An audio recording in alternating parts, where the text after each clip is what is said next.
the attention here is on the ID chair. So many companies have had like families of chairs and different chairs at different price points and for different needs and purposes. With Tutorio's ID chair, we've actually created a chair that's like a kit. You build it from a kit of parts, so you determine what you need to have. Are you looking for a mesh back, an upholstered back, a low back, a high back, a 3D arm, an adjustable arm, a height adjustable only, not a fully adjustable, black dark base or polished base, headrest, the coat hanger option. So basically, you're building from all those parts. You can build about 80 different chairs, it seems, depending what you want to put together. We've reintroduced the forward tilt mechanism again, which is in our Access Plus chair from many years ago.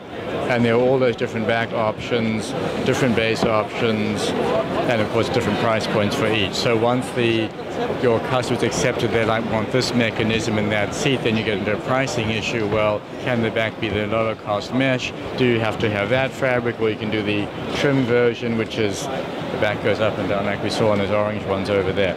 If we can get in here, just to point out a few things. The mesh is not a mesh. Mesh has become a cool thing. People like the look, but it has some issues because it's like putting fabric in a deck chair sling. You feel the frame underneath. It doesn't have the resistance of the foam in between fabric. There it is.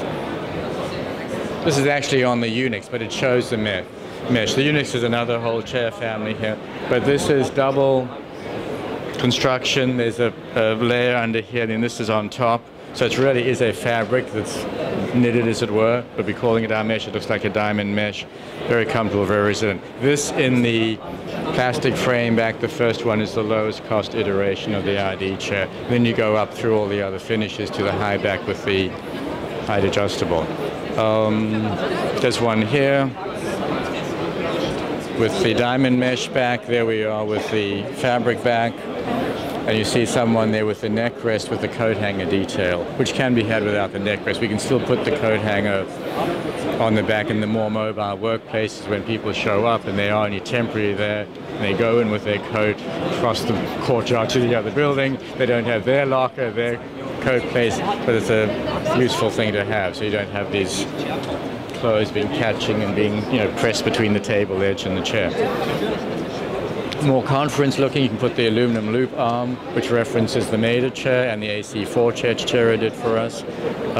Very thin profile back with these sort of air-filled cells, so you get a slim profile with a lot of comfort as you sink back into it. Height adjustable, but that more elegant conference look to the arm than the 3D up and down, in and out, whatever you want. In the back of the mesh there is a lumbar adjustment, goes up and down. Can't do it with one hand. You've got to be sitting in the chair and you push from behind actually.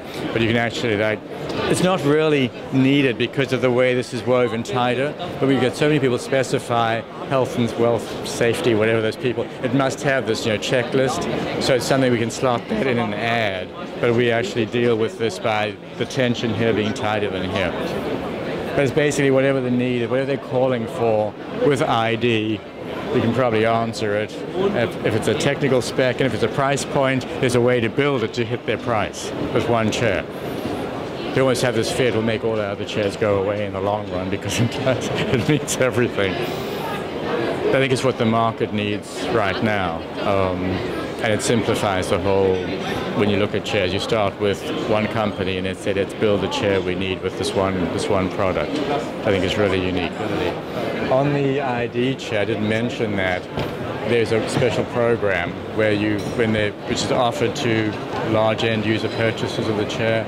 5 years later, we come back, we review the chair, the quality, how it's holding up, we service it, we replace parts, do whatever we have to do. 5 years later, 10-year cycle, we revisit it again, and actually in the 15-year cycle, we take it all back, and it all goes on to be recycled and reused. It's an entire green, sustainable life cycle program. I think people talk about a cradle to cradle, next step beyond cradle to grave, but the problem is, where does it go? There's no way to take it back or to deal with it. So in the end, it's a theory. It's not good in practice. We now have an active program to service it, to keep it up, so you have the maximum benefit through that 15 years, then it comes back back to us and gets recycled again. And that's the sort of subset in a product of the whole statement we're trying to make in the fir wood pallet construction of the stand this year.